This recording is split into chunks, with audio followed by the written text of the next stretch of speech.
তো বন্ধুগণ, আজকের ভিডিওতে আমরা আমাদের ব্লগ ওয়েবসাইটের যে পোস্টের এডিট যে অপশনটা, সেই এডিট পেজটাকে লুট করার চেষ্টা করব। তো চলুন, এটা যে আমাদের ব্লগ ওয়েবসাইটের ক্রিয়েট পোস্ট, এটা কিন্তু আমরা কমপ্লিট করেছিলাম। এবং এখানে আমরা যদি সাবমিট করি, এখানে কিন্তু এই যে ভ্যালিডেশন যে এই এররগুলো, সেগুলো কিন্তু এখানে মেসেজগুলো শো করতেছে। তো এখন অনেকেই আবার চাইবেন যে এই পোস্ট টাইটেল, পোস্ট স্ল্যাগ এগুলোর নিচে আপনি এরর মেসেজটা শো করাবেন, সবগুলো এখানে না শো করায়। সো এটা যদি আপনারা করাইতে চান, সেক্ষেত্রে কিন্তু আপনারা যেটা করতে পারেন, আমরা যদি আমাদের যেই অ্যাডমিনের যেই ক্রিয়েট ফর্মটা আছে, এটাতে যদি যাই, এইখানে এই যে আমরা ফর ইচ দিয়ে যদি কোনো এরর থাকে, সবগুলো এরর এখানে প্রিন্ট করতেছিলাম।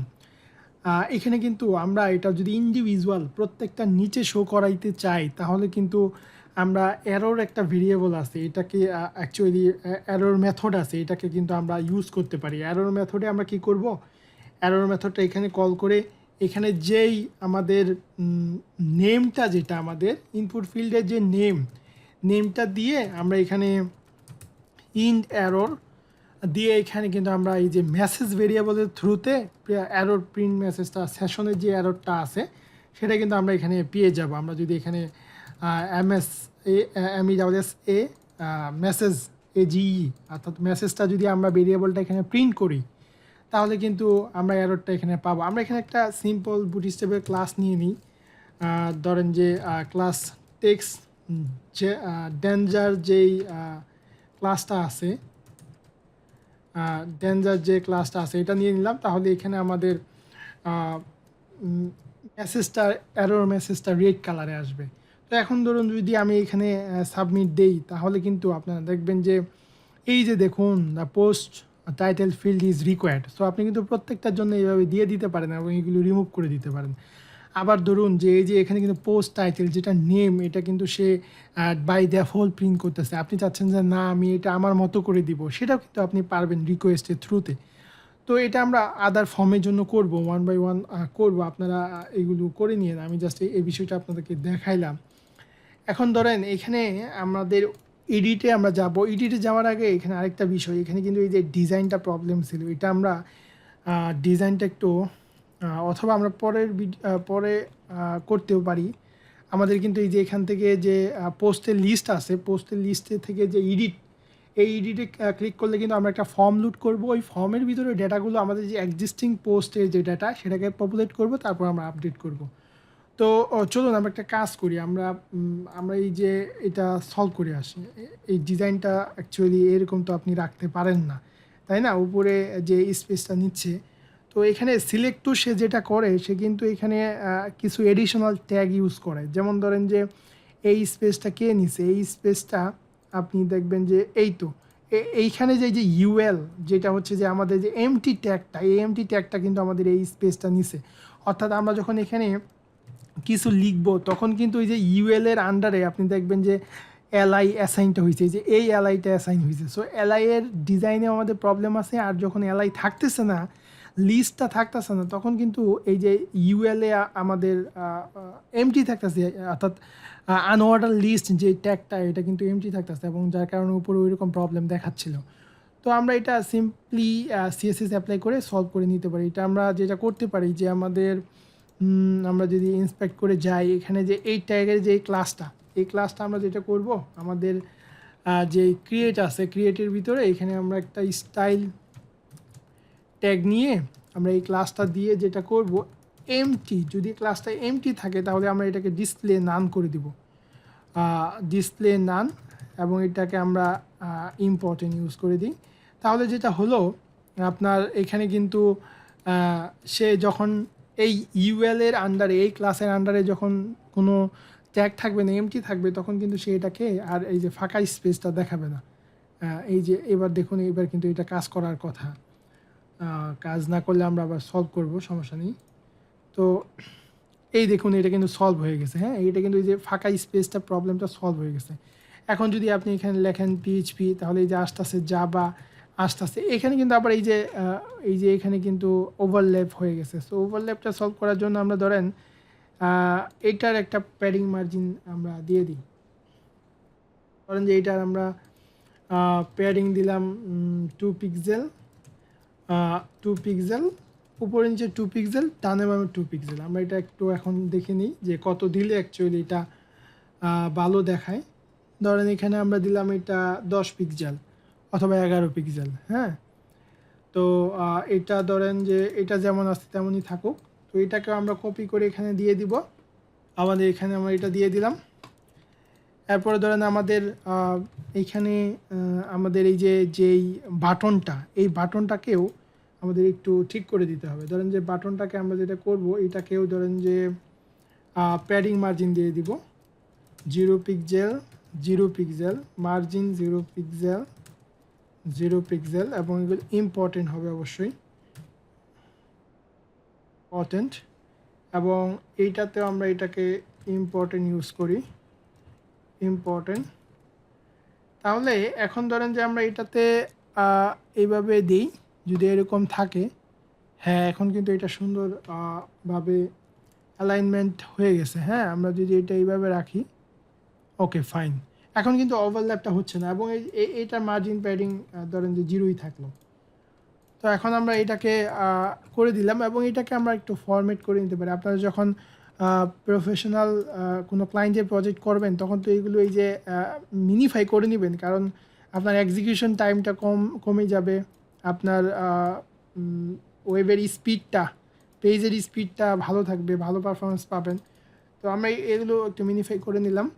এখন যদি রিফ্রেশ দেই, তাহলে দেখুন এই যে আমাদের কিন্তু মোটামুটি ঠিক হয়ে গেছে পিএইচপি জাভা।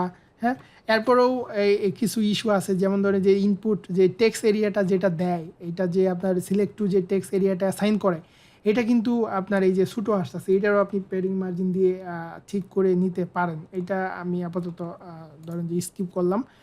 তো আশা করি আপনারা বুঝতে পারছেন যে আমি এটা কীভাবে করলাম। এখন ধরেন যে আমাদের যে মেইন টাস্ক, আমাদের এডিটটা আমরা করব। তো এডিটটা করার জন্য আমরা কি করব, আমাদের যে ইন্ডেক্স যেটা আছে, এখানে আমরা এডিটটা পাবো। তো এইখানে আমরা ইন্ডেক্সে গিয়ে আমরা আমাদের যেই ক্রিয়েটের জন্য যে আমরা ভিউয়ের জন্য যে রাউটটা করেছিলাম আইডি পাস করে, তো এটা এখানে পাস করে দেবো, এবং এখানে আমরা করে দেবো ধরেন যে এডিট দিলাম, এবং এখানে আইডিটা পাস হবে। সো আমরা এই রাউটটা করে নেব। আমরা web.php-তে গিয়ে আমাদের যে ক্রিয়েটটা ছিল গেট রাউট, এটার পরে আমরা একটা ধরেন এই ক্রিয়েটটাকে কপি করে আমরা ধরেন যে এখানে এই রাউটটা দিয়ে দিলাম, অ্যাডমিন ব্লগ এডিট, এখানে হবে অ্যাডমিন ব্লগ এডিট, এবং এখানে ধরেন যে আমাদের যাবে আপডেট মেথডে যাবে।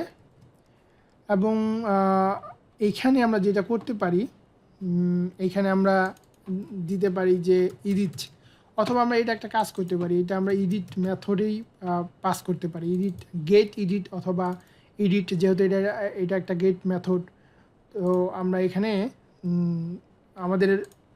আমরা আইডিটা পাস করে দেবো, আমাদের তো প্যারামিটার আকারে আইডিটা যাবে। সো আমরা একটা এডিট নামে আমরা একটা কন্ট্রোলারে, আমাদের যে অ্যাডমিন ব্লক কন্ট্রোলারে আমরা একটা মেথড নিয়ে নিব। ধরেন যে এই যে শো যেভাবে করেছি, শো অথবা ক্রিয়েট, এটার মতো আমরা একটা মেথড নিয়ে নিলাম। মেথড নিয়ে এখানে আমরা আইডিটা ধরবো, যেটা আইডিটা আমরা এখানে পাচ্ছিলাম, এবং এটা হবে এটা এখানে কি আছে, এডিট আছে। আমরা এখানে একটা কাজ করতে পারি যে গেট এডিট, তাহলে বিষয়টা সুন্দর হয়। যেহেতু এটা একটা গেট পেজ, গেট এডিট, এবং আমরা এখানে দিয়ে দিলাম গেট এডিটে দিয়ে দিলাম, এবং এইখানে ক্রিয়েট শো এডিট, যেহেতু আদার্স মেথডগুলো আবার আমার এখানে আমি একটা ইউনিটি ফলো করতেছি, সো আমরা এটা অ্যাজ ইট ইজ এডিটই রাখবো, ওয়ার্কেস একটা ফরম্যাট আমরা ফলো করতেছি। তো এখন এডিট পেজে আমাদের অবশ্যই ক্যাটাগরি পাস করতে হবে, ইউজার পাস করতে হবে, তারপর আমাদের তো পোস্টও পাস করতে হবে, এই যে আইডি ধরে পোস্ট পাস করতে হবে, এই যে পোস্টের যেই ডেটাগুলো, এগুলো আমাদের এখানে পাস করতে হবে। তো এখানে আমাদের আইডি আছে, আইডি ধরে সে এখানে পোস্ট ভেরিয়েবলটাকেও আমাদের যে ব্লেড ফাইল সেটাতে, ভিউ ফাইল সেটাতে পোস্টটাকে পাস করে দেবে। এবং আমরা একটা তৈরি করে নিব, ধরেন যে একটা আমরা ব্লেড ফাইল তৈরি করে নিব আমাদের অ্যাডমিন ব্লকসের ভিতরে। তো অ্যাডমিন এইখানে আমরা একটা ডট ব্লেড ডট পিএইচপি একটা ফাইল তৈরি করে নিলাম, এবং এটা অলমোস্ট সিমিলার হবে আমাদের যে ক্রিয়েট ফর্মের মতো সিমিলার হবে। তো আমরা এটা এখানে দিয়ে দিব। দেওয়ার পর আমরা যেটা করব, আমাদের এখানে ধরেন যে এটা হবে যে আপডেট পোস্ট, এটা হবে আপডেট পোস্ট। আমরা এখানে দিতে পারি আপডেট পোস্ট, এইখানেও আমরা দিতে পারি আপডেট পোস্ট, এবং আমাদের এইখানে অ্যাড নিউ পোস্ট না, আমাদের হবে আপডেট পোস্ট। তো এখানে অ্যাজ ইট ইজ সেশনের মেসেজগুলো সাকসেস মেসেজ থাকলে সেটা প্রিন্ট করবে, এরর মেসেজ থাকলে সেটা এই যে ফর ইচের থ্রুতে লুপ ঘুরিয়ে সে এটাকে প্রিন্ট করবে। এবং এখানে আমরা আপাতত রাউটটা ধরেন যে আমরা এখানে আমাদের রাউটটা হবে যেটা আমাদের আপডেট রাউট হবে, এটা আপাতত আমরা করে রাখলাম। এবং এখানে সিএসআরএফ যে ফর্মটা আছে আমাদের ফর্মটাতে এখন যেটা করতে হবে আমাদের, কিন্তু এখানে আমরা একটু দেখি পোস্ট লিস্ট স্ক্রিপ্ট ছিল, এটা অ্যাকচুয়ালি এই যে ডেটা টেবিলের জন্য স্ক্রিপ্ট ছিল, এটা রিমুভ করে দিই। আমাদের তো এখানে ডেটা টেবিল নেই। তারপরে ধরেন যে এখানে আমাদের স্লাগিফাই, এখানে আমাদের স্লাগটাও কিন্তু হবে রিড অনলি হবে, অর্থাৎ স্লাগটা কিন্তু রিড অনলি হবে, কারণ আমি তো আর ইডিটে আমরা স্লাগটাকে আর এডিট করতে দিব না। তো এখন এইখানে যে এই যে পোস্ট প্যারামিটারে যে ভ্যালুগুলো আমরা পাস করতেছি এডিট ফর্মে, কিন্তু আমাদের ভ্যালুগুলো শো করে দিতে হবে। সো এটার জন্য আমরা যেটা করতে পারি, ফর্মটাকে কপি করি। ফর্মটাকে কপি করে আমাদের যে ওল্ড মেথড, যেটা ওল্ড ভ্যালু ধরবে এবং এক্সিস্টিং ভ্যালু ডেটাবেস থেকে এখানে পপুলেট করবে, এটা আমরা ধরেন যে এআই থ্রুতে এই ফর্মের কাজটা করে নিতে পারি। Please form with post variable which is from controller for my edit blog edit form তো এখন সে কি করবে, সেই যে পোস্ট ভেরিয়েবলের থ্রুতে যে আমরা এটা করতেছি, পোস্ট ভেরিয়েবলের থ্রুতে যে আমরা ডেটাগুলো এখানে পাস করতেছি, সেগুলো কিন্তু সে পপুলেট করবে, সেগুলো সে কিন্তু এখানে পপুলেট বা প্রিন্ট করবে। Please print the form with the post variable data. হ্যাঁ, তাহলে আমাদের ওয়ার্ক লিস্টটা কমে যাবে। আমরা যদি তাকে দেই তাহলে সে কী করবে, আমরা এডিট যে পেজে আমরা যাচ্ছি, যেই পোস্টটা এডিট করতে যাচ্ছি সেটার যেই আপনার ডেটাটা, যেটা এক্সিস্টিং ডেটা, সেটা তো আমাদের এডিট ফর্মে শো করাতে হবে। সেটার কাজটাই সে এই যে এখানে দিয়ে করে দিবে। আপনার যেই ইনপুটে যেইটা থাকবে পোস্ট, পোস্ট যেই ভ্যালুতে, সে ওল্ড ভ্যালুটা এখানে পাস করে দিবে। তো আমরা এই ফর্মটা জেনারেট করে নিলাম এখান থেকে। আমি এটা আপনাদেরকে এক্সপ্লেন করে দিচ্ছি যে আমাদের ওল্ড ভ্যালুটাও ধরতে হবে, এবং হলো যে ডেটাবেজে যে ভ্যালুটা আছে সেটাও থাকতে হবে। অর্থাৎ ধরেন যে আপনি ক্রিয়েট ফর্মে গিয়ে যখন ইটা করবেন, একটা পোস্ট করতেছেন, ধরেন যে আপনার 3টা ফিল্ড রিকোয়ার্ড আছে এবং আপনার একটা ফিল্ড এই ডেটা আপনি দেননি, সাবমিট করেছেন, তাহলে কিন্তু ফার্স্ট 2টা ফিল্ডের ডেটা ভ্যালুতে ধরে রাখতে হবে, সেটা কিন্তু আমাদের এডিট পেজেও দিতে হবে। তো আমরা এটা কপি করলাম, কপি করে এখানে জাস্ট আমরা পেস্ট করে দিলাম। পেস্ট করে দিয়ে আমরা এখানে যেটা করব, এখানে আমাদের আপাতত আমরা ফর্মটা এখানে রাখতেছি না, এবং আমাদের মেথড পুট মেথডটাও এখানে থাকবে না। পরবর্তীতে আমরা এটা করব যখন পোস্টটা আমরা অ্যাকচুয়ালি আপডেট করব। তো এখন যেটা হচ্ছে, এই যে ভ্যালুতে সে ওল্ড যেই লারাভেলে বিল্ট-ইন যে মেথড আছে, এই মেথড দিয়ে সে ফার্স্ট প্যারামিটার পাস করতেছে এই নেমটা, এবং সেকেন্ড প্যারামিটার পাস করতেছে হচ্ছে যে আপনার যে ডেটাবেস থেকে আমি যেটা পাস করছি। সো এটা কী হবে, ধরেন যে এই ফিল্ডটা রিকোয়ার্ড, আপনি এটা এমটি রেখে ফর্মটা সাবমিট দিচ্ছেন, আই মিন এটাতে ভ্যালুটা রাখছেন, এটাতেও ভ্যালুটা, এই 2টা ফিল্ডই ধরেন যে আপনার রিকোয়ার্ড, 2টা ফিল্ড রিকোয়ার্ড হইলে এইটার ভ্যালু দিচ্ছেন কিন্তু এটার ভ্যালু দেন নাই, আপনি সাবমিট করছেন, তাহলে কিন্তু আপনার এইটার ভ্যালু যেটা দিছিলেন, এই যে এখানে এরর মেসেজটা আপনার দেখাবে এই ফিল্ডের জন্য, কিন্তু এইটাতে তো আপনি ফিল্ডটা দিয়েছিলেন, সেই ওল্ড ভ্যালুটা কিন্তু ধরে রাখতে হবে। এবং এবং সেটা যখন থাকবে না ইনিশিয়ালি, আপনার এই যে ইডিটে এসে যেটা থাকবে ডেটাবেস থেকে, সেটা এখানে প্রিন্ট করবে। সো এখানে আমরা স্লাগটা যেটা করবো রিড অনলি করে দেবো, কারণ এখান থেকে আমরা স্লাগটা নিব না, কারণ স্লাগটা তো আমরা অ্যাকচুয়ালি করব, এই আমরা এটা এইভাবে রাখতে পারি, স্লাগটা আর এডিট করতে দিব না। তো তো দেন আমাদের এখানে ক্যাটাগরিটা করেছে, ক্যাটাগরিটা সে দেখেছে যে আমাদের যে ডেটাবেজের ক্যাটাগরি এবং সিলেক্টেড যে ক্যাটাগরিটা, অর্থাৎ ডেটাবেজ থেকে যে ক্যাটাগরিটা আসছে সেটা এবং আপনার যেই ক্যাটাগরি টেবিল থেকে যে ক্যাটাগরি আসছে সেটার আইডিটা ম্যাচ করাবে। ম্যাচ করানোর পর সে যদি যেটাতে ম্যাচ পাবে, এই ফর ইচের ভিতরে যেটা ম্যাচ পাবে ওইটাকে সে সিলেক্টেড রাখবে। অর্থাৎ পোস্টটা ক্রিয়েট করার সময় আপনি যেই ক্যাটাগরি দিয়ে পোস্টটা করেছিলেন সেই ক্যাটাগরিটা সেই ক্যাটাগরি টেবিলে ফাইন করবে, ফাইন করে আইডিটা ম্যাচ করানোর পরে সে এখানে আইডিটা কিন্তু সিলেক্টেড করে দিবে। তারপরে ইউজার টেবিলেও সেম সেম হবে। তারপরে এদিক দিয়ে আমাদের ডেসক্রিপশনটা সেই যে পোস্ট ডেসক্রিপশন, এখানে ডাটাবেজে আমাদের নেম কিন্তু ডেসক্রিপশন, এবং এখানে সেই ইমেজটাও কিন্তু একটা ট্যাগ নিয়ে প্রিন্ট করেছে। অর্থাৎ এডিট করার সময় কিন্তু আপনি ওল্ড যে ইমেজটা সেটা কিন্তু আপনি দেখবেন। দেন মেটা ডেসক্রিপশন এগুলোর জন্য করেছে, এবং কিওয়ার্ডসের জন্য সেম। এই যে ডাটাবেজে কিন্তু আমাদের কী ছিল, ডাটাবেজে কিন্তু এই যে কিওয়ার্ডসগুলো আমাদের কমা সেপারেটেড আছে, কিন্তু আপনি এখন এডিটে যে শো করাবেন তখন কিন্তু আপনি কমা সহ শো করাতে পারবেন না, আপনাকে এক্সপ্লোড করে কমাগুলো রিমুভ করে তারপরে আপনার এই যে ডাটার এখানে আপনার যে সিলেক্ট টু সেটাতে শো করাতে হবে। সো এখানে সে কী করছে, সে এখানে এই যে কিওয়ার্ডস একটা ভেরিয়েবল নিয়ে এই ওল্ড মেথডের থ্রুতে যে এই যে এখানে যে ডাটাবেস থেকে যে ডাটার পাচ্ছে এটা থেকে এই এক্সপ্লোর মেথড দিয়ে ফার্স্ট প্যারামিটারে কমাটা দিয়ে এখানে কি করছে, ডাটাবেস থেকে সে আপনার এই কমা সহ যে ভ্যালুটা পাইছে সেটা কিন্তু এখানে এই যে আমি যদি ডাটাবেজে যাই, এখানে যে আপনাদের পোস্ট টেবিলে কিন্তু সে ট্যাগগুলো ক্যাটাগরি কমা সহ ট্যাগগুলো ইনসার্ট হয়েছে, এই যে কমা সহ ট্যাগগুলো ইনসার্ট হয়েছে। সো এই কমাটা সে রিমুভ করে দেবে, যে এক্সপ্লোর মেথডটা কমাটা রিমুভ করে এখানে উইদাউট কমাতে ভ্যালুগুলো রাখবে, এবং এখানে এই যে আমরা ফর ইচ করে ভ্যালুগুলো এখানে প্রিন্ট করে দিচ্ছি, যেহেতু এটা মাল্টিপল ভ্যালু আর কি। সব যদি ঠিক থাকে তাহলে আমরা এডিট পেজে দেখবো আমাদের ডেটাটা লুট করতেছে। সো ধরেন আমরা এডিট পেজে যাই, এই যে দেখুন এখন কিন্তু এখানে সব চলে আসছে, অর্থাৎ আচ্ছা আমরা এটা রিমুভ করি, অর্থাৎ এখানে কিন্তু আপনার এই যে আমাদের পোস্ট টাইটেলে ভ্যালু চলে আসছে, এবং এটা রিড অনলি হয়ে গেছে স্লাগটা, কারণ আমি এডিট মোডে তাকে স্লাগটা এডিট করতে দিব না।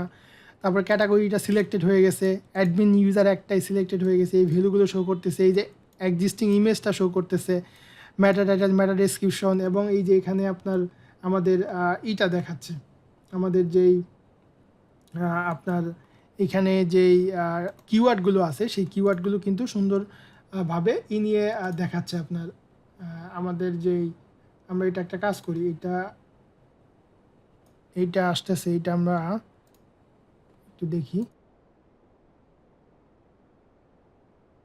আচ্ছা, তো এখানে কিন্তু সেই ক্যাটাগরিগুলো প্রিন্ট করতেছে, কিওয়ার্ডগুলো প্রিন্ট করতেছে। সো আশা করি বুঝতে পারছেন যে আমরা কীভাবে এই ডাটাগুলো পপুলেট করলাম, এবং পরবর্তী ভিডিওতে আমরা যেটা করব, আমাদের এই যে পোস্ট এডিট যে ফর্মটা এটা আমরা সাবমিট দিব, সাবমিট দিলে আমাদের পোস্ট ক্রিয়েট এবং আপডেটটা কমপ্লিট হয়ে যাবে।